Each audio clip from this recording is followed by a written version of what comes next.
Inyo pong matutunghayan ngayon ang maikling kwento ng aming pamilya. Ang aming pamilya ay simple lamang, kasama-sama kaming kumain nung kaming mga bata pa. Ang aming ina ay simpleng labandera lamang, ngunit ito'y napakaganda. Ganon din sa aming ama na napakamachong mangingisda. Lahat naman kami ay pinapag-aral nila, kinakaya nila ang hirap ng hamon ng buhay. Dahil kami bata pa, mahilig kami maglaro sa labas ng bahay, kasama ang aming mga kaibigan.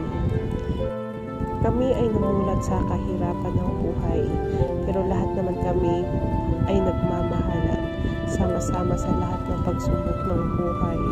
Ngunit ganun pa man, hindi kasya sa aming mag-aanak ang araw-araw na kinikita ng aming mga magulang, kaya naisip nila na magtrabaho na lang sa ibang bansa.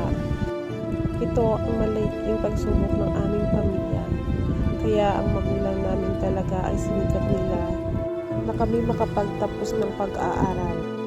Bilang supli sa aming mga magulang, kami nag-aral ng mabuti para mapatunayan sa aming mga magulang na kami ay karapat-dapat sa paghihirap nila sa ibang bansa.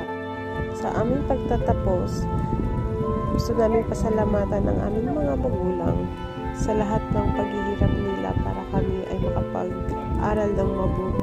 Maraming salamat, Ma'am May and the Day, sa inyong walang sawang pagsuporta sa inyong mga hampas lupang mga anak.